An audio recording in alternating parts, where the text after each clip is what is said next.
दोस्तों, जब बात आर्कियोलॉजिकल डिस्कवरीज की आती है तब इस दुनिया में लगभग हर दूसरे दिन एक आर्कियोलॉजिकल डिस्कवरी होती है। लेकिन इसका मतलब ये बिल्कुल भी नहीं है कि हर आर्कियोलॉजिकल फाइंड महत्वपूर्ण और शानदार हो, क्योंकि शानदार की श्रेणी में कुछ ही आर्कियोलॉजिकल खोजें अपनी जगह बना पाती हैं। तो चलिए जानते हैं उन्हीं कुछ शानदार आर्कियोलॉजिकल फाइंड्स के बारे में हमारी इस वीडियो के जरिए। नंबर 10।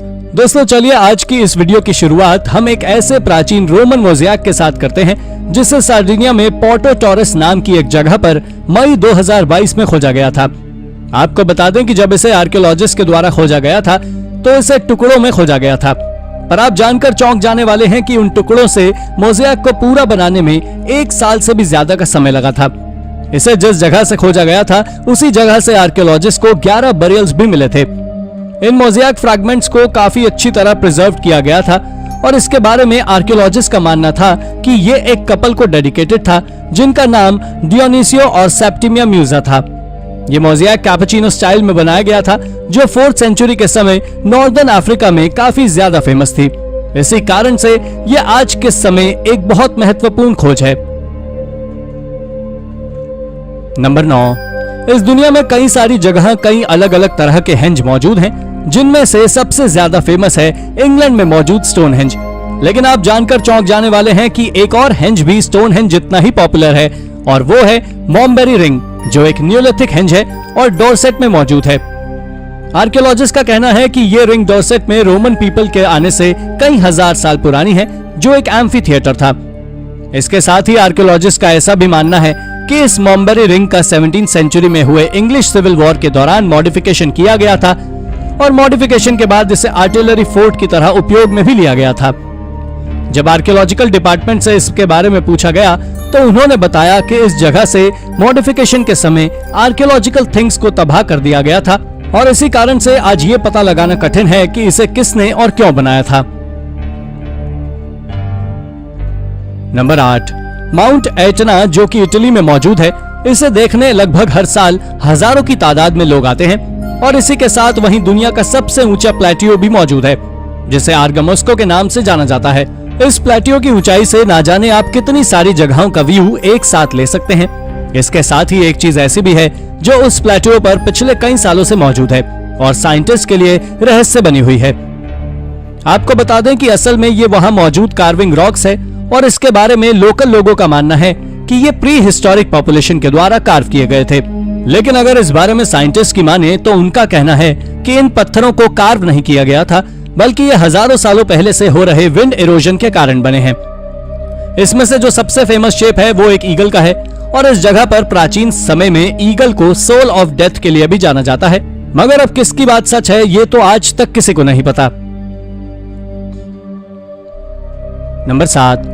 दोस्तों, वैसे तो आज के इस वीडियो में हम स्टोनहेंज के बारे में थोड़ी बात पहले ही कर चुके हैं, लेकिन इंग्लैंड का स्टोनहेंज आज भी दुनिया की सबसे बड़ी मिस्ट्रीज में से एक है। आपको बता दें कि इस पर बड़े बड़े पत्थरों के साथ 40 छोटे छोटे पत्थर भी मौजूद हैं, जिन्हें ब्लू स्टोन नाम से जाना जाता है। शायद ही आपको मालूम हो कि उन 40 पत्थरों को भी कहीं और से नहीं बल्कि वेल्स के पेम्ब्रोकशायर में मौजूद प्रेसिली हिल से लाया गया था।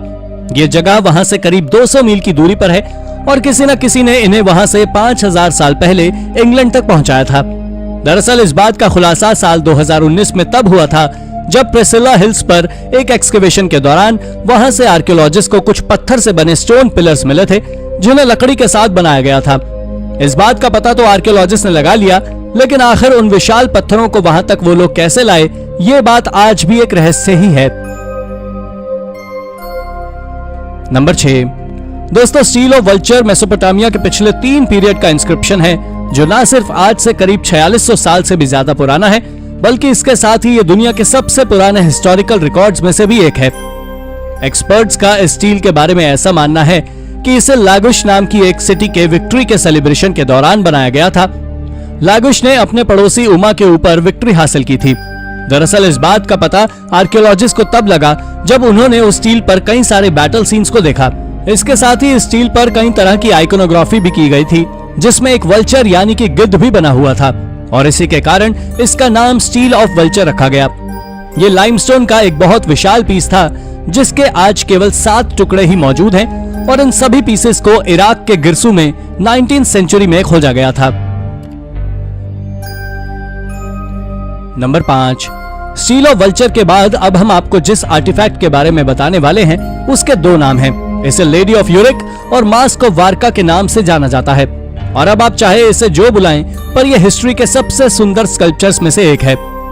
जब आर्कियोलॉजिस्ट ने इस मास्क ऑफ वारका की कार्बन डेटिंग की तो उन्हें पता लगा कि ये आज से लगभग 5100 साल पुराना है। इसके साथ ही मास्क ऑफ वारका को इंसानी चेहरे का सबसे पहला आर्टिस्टिक रिप्रेजेंटेशन भी कहा जाता है, जिसे मार्बल के एक पीस पर कार्व किया गया था। एक्सपर्ट्स का मानना है कि यह मेसोपोटामिया गॉड इनाना को डेडिकेटेड था, जो कि सेक्स, लव और पावर की देवी हुआ करती थी। इसे इराक में साल 2003 में खोजा गया था, जो आज भी इराक के नेशनल म्यूजियम में रखा हुआ है। साथ ही इसके बारे में लोगों की तरह तरह की मान्यताएं हैं। नंबर 4, दोस्तों, हाल ही में साल 2022 में हुए एक एक्सकेवेशन के दौरान आर्कियोलॉजिस्ट ने एक ऐसी सिटी को खोजा है जो करीब 3000 साल पुरानी है और इस सिटी में एक लायन गेट भी है, जो उस सिटी में इकलौता एंट्रेंस था। और ये सिटी न केवल ग्रीस की बल्कि पूरे यूरोप की पहली इंडिपेंडेंट स्टेट थी। यहाँ से जो एविडेंस देखने को मिले हैं उन्हें देखते हुए आर्कियोलॉजिस्ट का कहना है कि ये सिटी ब्रॉन्ज एज के दौरान की सबसे महत्वपूर्ण जगहों में से एक थी। लेकिन शायद आपको ये बात जानकर हैरानी होगी कि ये एक समय पर मेसिनियन पीपल का भी घर रह चुकी है और मेसिनियन पीपल का भी इस सिटी को डेवलप करने में बहुत बड़ा हाथ था। आपको बता दें कि इस सिटी के इकलौते गेट पर हजारों की तादाद में सैनिक पहरा दिया करते थे, क्योंकि इस सिटी की पॉपुलेशन करीब 30,000 के आसपास थी। पर 12वीं शताब्दी में आए भूकंप से पूरी सिटी तबाह हो गई, लेकिन वो लायन गेट आज भी पूरी तरह सुरक्षित है। नंबर 3, दोस्तों, ये तो आप सभी जानते हैं कि प्राचीन समय के लोग हॉर्स राइडिंग के दौरान मेटल सूट्स का इस्तेमाल करते थे। लेकिन शायद आपको ये बात जानकर काफी ज्यादा हैरानी होगी कि पैसिफिक ओशन के इंडिपेंडेंट रिपब्लिक ऑफ किरिबाटी के लोगों के द्वारा एक अलग तरह के आर्मर का उपयोग किया जाता था। इस आर्मर को कोकोनट फाइबर को बुनकर बनाया जाता था, जिसे वहां एक स्केलेटन के साथ खोजा गया था। आपकी जानकारी के लिए बता दूं कि यह स्केलेटन और वो कोकोनट फाइबर से बना हुआ आर्मर आज से 5000 साल पुराना है, जो वाकई एक बहुत विचित्र खोज है, क्योंकि आखिर वो उन आर्मर का उपयोग किस कारण से करते थे, ये बात आज तक किसी को नहीं पता है।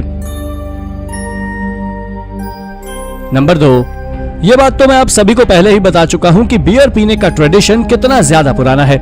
जिस प्रकार आज लोग महंगे महंगे दामों के ग्लासेस में बियर पीते हैं, ठीक उसी तरह प्राचीन समय में भी लोग अच्छे और सुंदर वेसल्स का उपयोग शराब पीने के लिए किया करते थे। अब आप जरा इस नेस्टर के कप को देखिए, जिसे 1954 में लाको अमीनो नाम के एक टाउन में खोजा गया था और ये लाको अमीनो इटली के वोल्केनिक आइलैंड पर मौजूद है। दोस्तों, इसके बारे में ऐसा मानना है कि ये आर्टिफैक्ट आज से 2800 साल पुराना है। आपको बता दें कि इस कप पर एक 3 लाइंस का इंस्क्रिप्शन भी मौजूद है। इसके साथ ही उस जार से आर्कियोलॉजिस्ट को वाइन्स के एविडेंस भी मिले थे, जो इसे वाकई में एक अद्भुत खोज बनाते हैं। नंबर 1, दोस्तों, अगर कभी आपने भारत में म्यूजिक शो को अटेंड किया है तो आपने कई तरह के म्यूजिक इंस्ट्रूमेंट्स को देखा होगा, जिनमें से कुछ तो हवा से चलते हैं और उन्हीं में से एक है सर्पेंट, जिसके बारे में आप में से बहुत कम लोग जानते होंगे, लेकिन यूरोप में यह साधारण रूप से इस्तेमाल होता है। दरअसल आपको बता दें कि सर्पेंट एक लंबा सा सांप की तरह नजर आता है। इसमें कई अलग अलग तरह के छेद होते हैं, जिसमें एक ओर से मुंह से हवा छोड़नी पड़ती है और इसमें बने छेद पर उंगली से हवा को कंट्रोल कर कई अलग अलग तरह के सुर बाहर आते हैं। इसके बारे में ऐसा दावा किया जाता है कि इसका आविष्कार 1590 में फ्रांस के ऑस्कैर में एडम ग्लुयामे नामक एक पादरी द्वारा किया गया था, जिन्होंने इसे पहली बार प्लेन शैंट में गाना बजाने वालों की आवाज को मजबूत कराने के लिए बनाया था। हालांकि कई लोग इसके बारे में ऐसा भी मानते हैं कि 16वीं शताब्दी में इटली में इसका आविष्कार किया गया था, लेकिन इसका असली आविष्कार कब हुआ था और किसने किया था, ये आज तक एक रहस्य है जिसे कोई सुलझा नहीं पाया है। तो दोस्तों, ये थी हमारी आज की वीडियो। आपको ये वीडियो कैसी लगी हमें कमेंट करके जरूर बताएं, और हाँ, जाते जाते इस वीडियो को लाइक और चैनल को सब्सक्राइब जरूर कर दीजिएगा। Thank you for watching.